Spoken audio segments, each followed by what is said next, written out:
اگر یک طیاره مسافربر طرف آفتاب پرواز کنه 19 سال طول میکشه تا اونجا برسه، اما آفتاب در نزدیکی خانه ماست. با حال فکر کردین آخر این جاده کایهان تا کجا هست؟ جایی که کهکشان‌ها مثل جزیره‌های کوچک در یک دریای بزرگ شناور هستند. امروز در این ویدیو از مرزهای جهان قابل مشاهده دورتر میریم و تاریک‌ترین رازهای کیهان رو می‌بینیم. زمین، سیاره خانه ما، یک نقطه کوچک آبی رنگی است که در اقیانوس عظیم کیهان شناور است. در اینجا تا به حال هر کسی را که میشناختین در همینجا زندگی می‌کرد. هر انسانی که تا به حال زندگی کرده، هر دوستانی که تا به حال گفته شده، اینجا جایی است که اتفاق افتاده.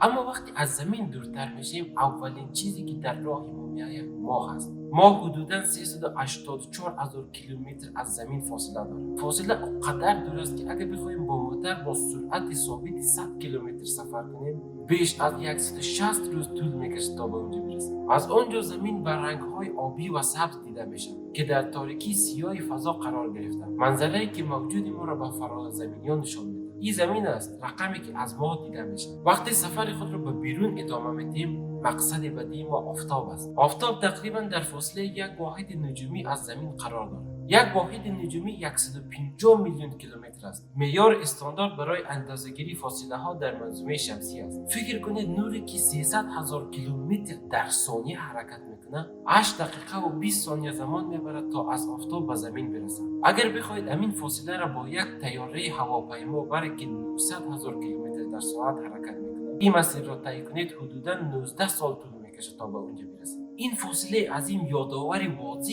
از بزرگی فضا حتی در داخل منظومه شمسی ما است. هفته و همین غول آتش از همین فاصله باور نکردنی انرژی لازم رو برای زندگی در سیاره ما فراهم میکنه. وقتی که از آفتاب کمی دورتر میریم، چشم ما به مریخ همسایه سرخ و رازآلود ما میفته. مریخ در نزدیکترین فاصله خود از زمین حدوداً 54.6 میلیون کیلومتر فاصله دارد، اما این فاصله میتواند تا 400 میلیون کیلومتر هم افزایش یابد. برای درک بهتر اگر بخوایم با یک طیاره مسافربر از زمین به مریخ بریم، بیشتر از 50 سال طول میکشه تا به مریخ برسیم. این فضای عظیم میان زمین و مریخ یکی از بزرگترین چالش‌ها برای اکتشافات فضایی است. وقتی که به دورترین مناطق منظومه شمسی سفر میکنیم، به نپتون میرسیم، غول یخی که 4.1 میلیون کیلومتر از زمین فاصله دارد. نپتون مرز منظومه شمسی ما حساب میشه. نور آفتاب که در خلای فضا حرکت میکنه تقریبا 415 دقیقه نیاز داره تا از آفتاب به نپتون برسه. این فاصله شگفت انگیز بزرگی منظومه شمسی ما را نشان میده. در سال 1977 فضاپیمای ویویچر 1 را پرتاب کرد. نمادی از کنجکاوی، سیرناپذیری بشر و تمایل ما برای کاوش فراتر از مرزهای شناخته شده ما. تا امروز ویویچر 4 دهه سفر کرده و بیش از 22 میلیون کیلومتر از زمین فاصله گرفته. این دورترین چیزی است که بشر در فضا روان کرده. یک سفر خاموش در دریای کیهان. در سال 1990 با پیشنهاد اختراعشناسان، ویویچر 1 دوربین خود را برای آخرین بار به سمت زمین برگرداند. نتیجه این تصویر معروف بود. نقطه آبی کمرنگ را که می‌بینید زمین است. در فاصله حدوداً 6 میلیون کیلومتر. زمین فقط به شکل یک نقطه بسیار کوچک و کمرنگ دیده میشه. یک لکه کوچک در جهان بیکران. در دورترین لبه‌های منظومه شمسی ما ابروات قرار دارد. کره بزرگ از جرم یخ. تصور می‌شود این کره تا فاصله حیرت انگیزی 100,000 واحد نجومی از خورشید فاصله دارد. یعنی حدوداً 1.9 سال نوری. فاصله اونقدر زیاد است که تقریباً وارد فضای میان ستاره‌ای میشه. دانشمندان مرز فضای میان ستاره‌ها را هلیوپید مینامند، جایی که نور خورشید متوقف میشه و به محیط میان ستاره‌ای برخورد میکنه.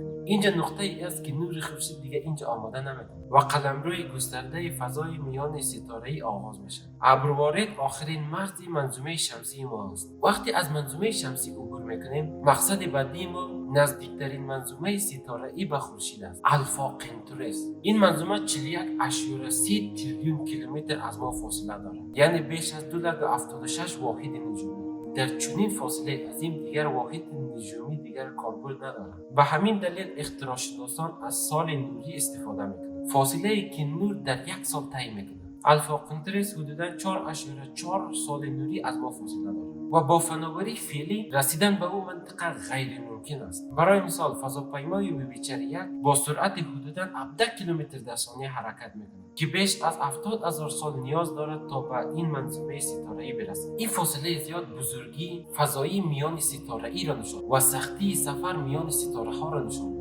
حال به مقیاس بزرگتر خانه کهکشانی خود می‌رسیم، کهکشان راه شیری. این کهکشان 100,000 سال نوری قطر دارد و میزبان صدها میلیارد ستاره است که هر کدام ممکن است منظومه‌های ستاره‌ای خود را داشته باشد. در داخل این کهکشان راه شیری ما یک حباب کوچک به نام حباب رادیویی انسانی وجود دارد که 100 سال نوری از زمین گسترش یافته. این حباب نشان می‌دهد که امواج رادیویی و تلویزیونی ما تا کجا رفتند. فراتر از این حباب هیچ نشانه از بشر وجود ندارد. اگر تمدن‌هایی که در بخش‌های دور کهکشان زندگی می‌کنند هنوز هیچ نشانه از ما دریافت نکردند. وقتی که از راه شیری خارج میشیم وارد فضای میان کهکشانی میشیم، جای تقریبا غیر قابل تصور که در آن کهکشان‌ها مانند جزایر در اقیانوس کیهان شناور هستند. کهکشان ما بخشی از مجموعه‌ای به نام کره محلی است. در اینجا بیش از 50 کهکشان وجود دارند که حدوداً 10 میلیون سال نوری قطر دارند.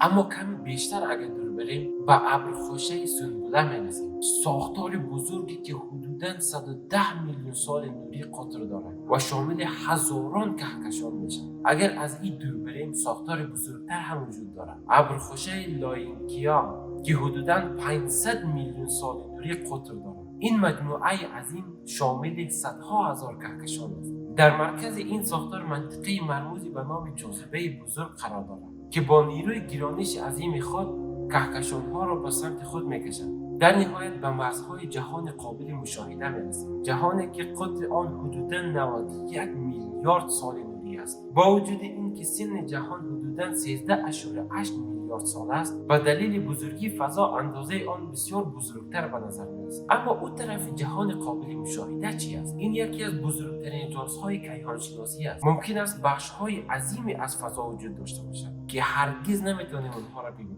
در پایان به یک حقیقت می‌رسیم. شاید همیشه بخش‌های از جهان، کهکشان‌های کامل و شگفتی‌های بی‌پایان وجود داشته باشند که هرگز آنها را نمی‌بینیم، چون برای همیشه در اعماق جهان در حال گسترش و دور شدن است.